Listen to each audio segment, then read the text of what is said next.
Okay, good morning, everyone, and welcome to a regular meeting of the panel of utility commissioners and staff of the Public Utilities Regulatory Authority, held today, Wednesday, June 8th, by remote teleconference. My name is Chairman Marissa Gillette, and I'm joined virtually today by my colleagues, the Vice Chairman Jack Pekoski and Commissioner Michael Karen. We are also joined today by the Commissioner Designee from the Department of Public Health, Ms. Lori Matthew, who will be joining the authority in deciding docket number 21-1207. Though if the panel will indulge me, we will begin today's regular calendar by taking up that item first. Specifically, we're going to begin with docket number 21-1207, the joint application of the Connecticut Water Company and the Miami Beach Water Company for the acquisition and dissolution of the Miami Beach Water Company.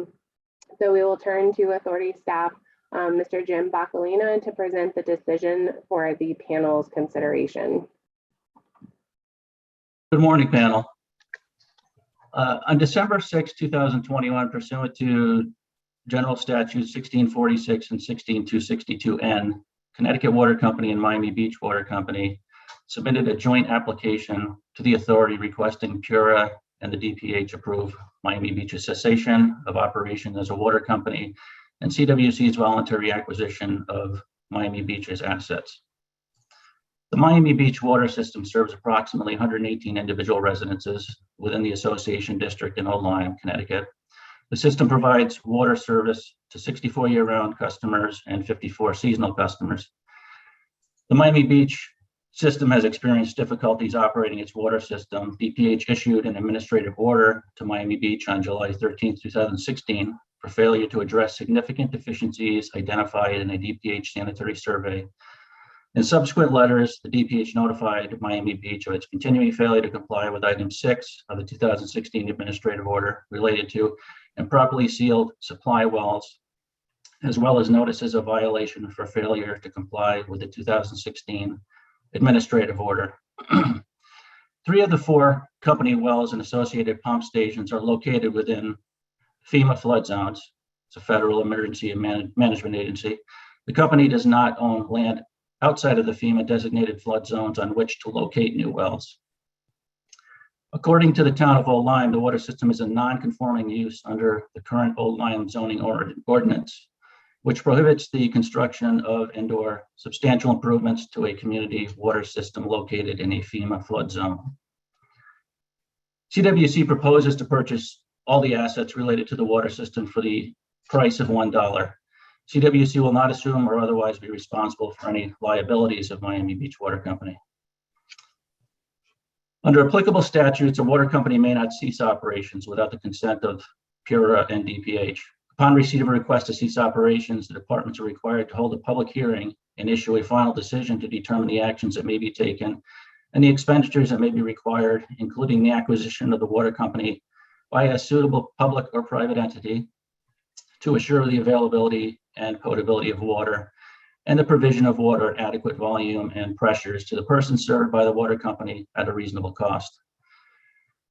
To determine if the acquiring entity is suitable, the statutory factors include 1, the geographical proximity of the plant to the acquiring entity to the water company. 2, whether the acquiring entity has the financial, managerial, and technical resources to operate the water company in a reliable and efficient manner to provide continuous, adequate service to the person served by the company.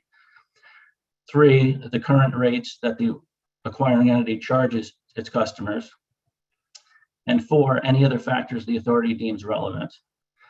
As to the necessity and reasonableness of expenditures, the authority reviews the purchase price, proposed capital improvements, potential liabilities, and the accounting treatment to ensure that rates reflect prudent and efficient management of the franchise operation. With respect to geographic proximity, the Miami Beach system borders Connecticut Water Company's Soundview system, and there is a valved interconnection between the 2 systems. Accordingly, CWC is within the geographical proximity of Miami Beach Water Company and therefore is appropriately situated to operate the water system. Concerning financial, managerial, and technical resources, the departments previously determined that Connecticut Water Company has a requisite financial, managerial, and technical suitability and responsibility to operate water systems in docket number 20 1230, which was the company's previous rate application dated July 28, 2021. Additionally, in docket number 170423, which was a Connecticut Water Company acquisition of Westover, the departments made similar findings on the company's financial, managerial, and technical resources. There's no indication in the record or otherwise that Connecticut Water's financial, managerial, and technical resources have diminished since these prior determinations. Concerning the current rates of CWC, CWC proposes to bill former Miami Beach Water Company customers the existing Connecticut Water Company system rates. Post-acquisition, Connecticut Water will initially bill former Miami Beach Water Company customers the monthly flat rates established for its Hawks Nest Beach division. These rates have previously been reviewed and approved by the authority as just and reasonable in the company's 2012-30 rate case that I previously mentioned. Considering these, the departments find that Connecticut Water Company is suitable to acquire the assets of Miami Beach Water Company. The departments are also required to determine the expenditures that may be required to assume the availability and potability of water and the provision of water at adequate volume and pressure to the persons served by the water company at a reasonable cost. The departments find that immediate measures to address the deficiencies noted in the 2016 DPH administrative order are required as part of the cessation of operations. CWC identified several capital improvements that may be required after CWC acquires the water system. These have the potential to approach $6 million under the worst case scenario. CWC states that it will need operational experience to better understand if the available supplies are meeting the demands of the Miami Beach system now. Consequently, the departments find that it is premature to determine the specific capital projects necessary to resolve the 2016 DPH administrative order.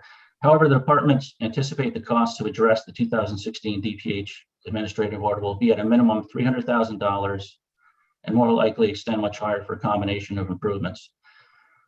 As such, the departments find that the resolution of the 2016 DPH administrative order is required to assure the availability and potability of water in the immediate future.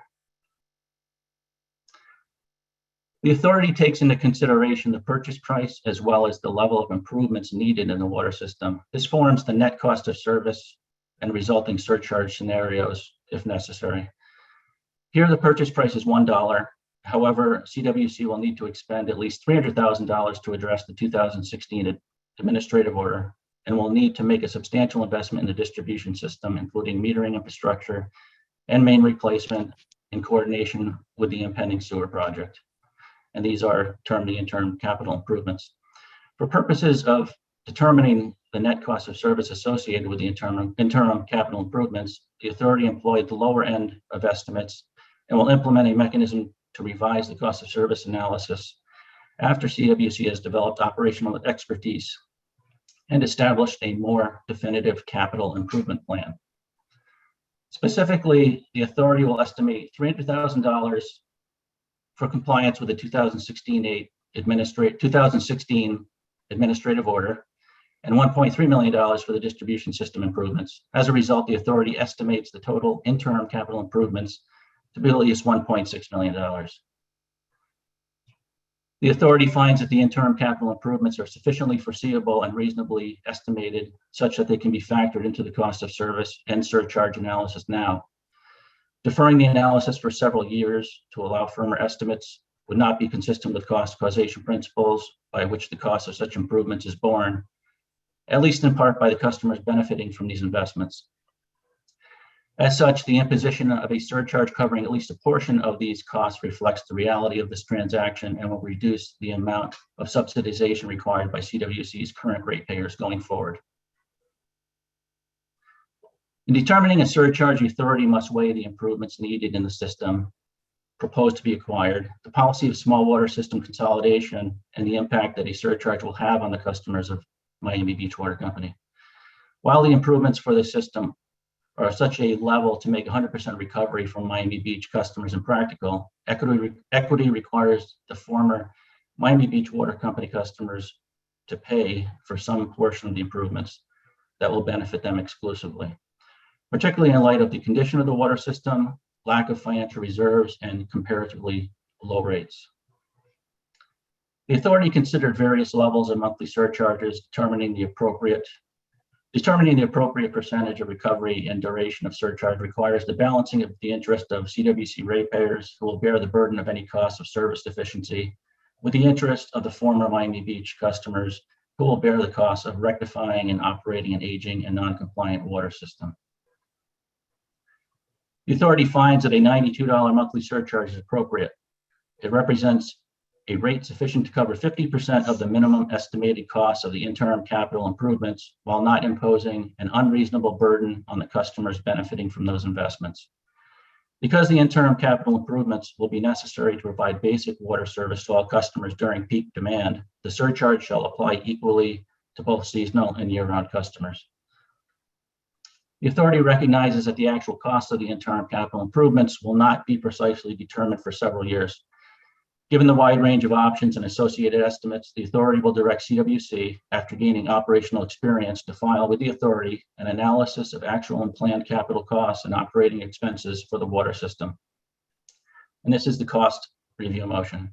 The cost review motion shall be filed either in this docket or, if applicable, in any pending CWC rate case no later than 5 years from the date of this decision. In the interim, the authority will require CWC to impose the surcharge for a minimum period of 6 years or until otherwise directed by the authority, including in its ruling on the cost review motion. Based on the actual and projected costs of capital improvements for the water system, the authority may reassess the amount and duration of the surcharge imposed herein. Importantly, CWC has an obligation to ensure that any capital improvements are necessary and reasonable. Notably, CWC must make commercially reasonable efforts to coordinate the distribution system improvements with the town to ensure realization of possible savings. In addition, CWC should work with the town to obtain appropriate authorizations to address the source of supply issue. And finally, CWC shall implement the surcharge upon the closing of the acquisition and include the surcharge in CWC's first bills to the former Miami Beach Water Company customers. Then concludes my presentation, and with that, I present this decision to the panel for approval. Thank you, Mr. Vacalina. Is there a motion? I move adoption, Madam Chairman. And I would second motion. Thank you. Are there any questions or comments? Madam Chairwoman, if I might, this is Lori Matthew. I'd like to make a statement for the record. Yes, please. Thank you. On behalf of the Department of Public Health, I am voting to approve this decision today. As stated in the decision, both DPH and the authority agree that Connecticut Water Company is suitable to acquire Miami Beach Water Company. And overall, this takeover is a very sensible resolution to this water system's longstanding non-compliance issues. Connecticut Water Company has the necessary expertise and resources to properly take over and invest in this system so that the existing Miami Beach Water Company customers will now have a reliable and safe water supply. As for the surcharge, DPH recognizes that Miami Beach Water Company customers should bear the cost of the necessary capital improvements and that it is fair and necessary that they will pay a surcharge. The decision does require that within 5 years, Connecticut Water Company request permission to continue or adjust the surcharge. It is the Department of Public Health's hope that the surcharge can be readjusted at that time or within that time if capital improvement costs are lower than the projections noted in this decision. Thank you. That's the end of my comment. Thank you, Ms. Matthew. Any further questions or comments before we take the vote? Seeing none, Mr. Bumpin, please call the roll. Chairman Gillette, Yes. Vice Chairman Petkowski, Yes. Commissioner Karen, Yes. and DPH Branch Chief Matthew. Yes. Thank you. The decision has been adopted. We will move on with our regular calendar this morning. We'll return to the first item on the regular calendar agenda, which is docket number 130906, the application of Sunwave Gas and Power Connecticut, Inc. for an electric supplier license. And specifically this morning, we're here to consider the adoption of a final notice of violation with respect to this electric supplier. So I will present the final decision for the panel's consideration. The summary of today's action is that pursuant to section 1641 and 16245 of the General Statutes of Connecticut, PURA finds that Sunwave Gas and Power Connecticut made 3 violations. First, the company violated Connecticut General Statutes section 16245 by not maintaining membership in the Independent System Operator of New England, also known as ISO New England, and by continuing to maintain offers on energizect.com after its suspension from the ISO New England.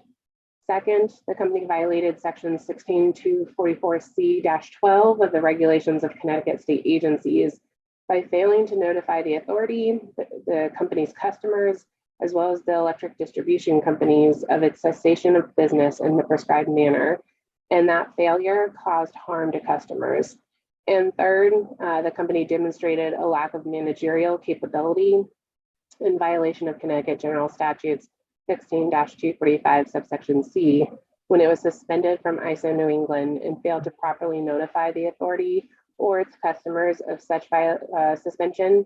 The company continued to provide offers on energizect.com when Sunwave knew it could no longer serve customers upon its suspension in January. And the company failed to notify the electric distribution companies of the need to return customers to standard service. Consequently, the authority orders Sunwave to pay restitution to all customers returned to standard service whose contracts were for rates less than standard service. And further, the authority orders the suspension of Sunwave's license for a period of 5 years pursuant to Connecticut General Statutes, section 16-245K. With that, I would recommend adoption of the final notice of violation for the panel's consideration. I move adoption, Madam Chairman. Second. Thank you. If there are no questions or comments, I would ask Mr. Bumpin to please take the roll. Chairman Gillette, Yes. Vice Chairman Petkowski, Yes. Commissioner Karen, Yes. Thank you. The decision has been adopted. With that, we will turn to docket number 210802, the annual residential renewable energy tariff program review and rate setting. We'll turn to authority staff, Mr. Will Taylor, to present the decision for the panel's consideration, please. Good morning, panel. In this decision, the authority approves with modification the agencies defined as the Department of Energy and Environmental Protection, the Department of Housing, the Connecticut Green Bank, and the Connecticut Finance Authority's proposed 3-tier methodology for determining when multifamily housing is considered affordable housing and therefore is eligible to be a residential customer pursuant to 16244Z, Section B, subsection 2 of the Connecticut General Statutes. The decision also approves the agency's request to establish a working group, which will be merged with the working group established in docket 190701, review of the statewide shared clean energy facilities program requirements due to the significant overlap between the objectives of the 2 working groups. Finally, this decision provides additional clarifications pertaining to the implementation of the Residential Renewable Energy Solutions, or RRES program. On February 10th, 2021, the authority issued an interim decision in docket 200701 establishing renewable energy tariffs for residential customers of each electric distribution company, or EDC, effective January 1st, 2022 through December 31st, 2027. On October 6th, 2021, the authority issued an interim decision in this docket in which the authority stated that it would initiate a second phase of the docket to address the requirements of Public Act 2148, an act establishing an energy efficient retrofit grant program for affordable housing, which amended Connecticut General Statute 16244Z, Section B, to expand the definition of residential customers eligible for the residential tariff program to include multifamily affordable housing. On January 5th, 2022, the authority issued a second interim decision in this docket that directed the EDCs to add tariff eligibility language, officially adopted the program name Residential Renewable Energy Solutions, and provided clarification on the rules governing the RRES program administered by the EDCs. Additionally, the second interim decision noted written exceptions filed by SolarCon, which identified concerns that providing customers renewable energy credit or REC payments does not ensure that customers actually receive the full financial benefits, and that the EDC's policy for New Start matching payment program and other income qualified EDC financial hardship programs created barriers for solar customers. On January 13th, 2022, the authority issued a notice of request for written comment and notice of technical meeting to receive and subsequently discuss docket participant and stakeholder comments related to the issues raised in SolarCon's written exceptions and the implementation of Public Act 21-48. Based on stakeholder input, key elements of the decision include a three-tiered methodology for determining multifamily affordable housing eligibility that leverages data from existing programs and establishes a review process for the agencies to determine eligibility based on the specific circumstances of submissions that don't fall within the criteria of the first two tiers. The decision also requires all renewable energy projects providing tenant benefits to affordable housing facilities to take service under the buy-all tariff and to provide on-bill credits for individually metered tenants. Further, it provisionally approves annual check payments for non-individually metered customers and directs the working group to evaluate alternative payment methods and recommend a percentage of the financial benefit from renewable energy systems to be provided to tenants. Additionally, the decision provides direction on eligibility verification, implements system sizing caps for multifamily affordable housing, directs the working group to evaluate appropriate oversizing limits, and directs the EDCs to work with solar developers to develop proposals to provide a financially viable pathway for systems with energy storage to both provide backup capabilities and share benefits with multifamily residential customers. Ultimately, today's decision is a landmark step in advancing the accessibility of the benefits of solar to low and moderate income renters in Connecticut who otherwise may not have access to these financial benefits, resulting in a more equitable RES program. Staff recommends approval, and thank you for your time this morning. Thank you very much, Mr. Taylor, for the presentation. We'll seek a motion. I move adoption, Madam Chairman. Second. Thank you. The decision has been regularly moved and seconded. There are no questions or comments. I'd ask Mr. Bumpin to please take the roll. Chairman Gillette, Yes. Vice Chairman Petkowski, Yes. Commissioner Karen, Yes. Thank you. The decision has been adopted. That concludes our regular calendar. We'll turn next to our consent calendar, on which there are 6 items. May I seek a motion to adopt the consent calendar in full? Madam Chairman, I move adoption of today's consent calendar. I'll second it. Thank you. The consent calendar has been regularly moved and seconded. Mr. Bumpin, please take the roll. Chairman Gillette, Yes. Vice Chairman Petkowski, Yes. Commissioner Karen, Yes. Thank you. The consent calendar has been adopted. That concludes today's regular meeting of panel of utility commissioners and staff of the Public Utilities Regulatory Authority. We are going to adjourn and reconvene next Wednesday, June 15th, for the next regular meeting, also held by remote teleconference. Thank you and have a great day.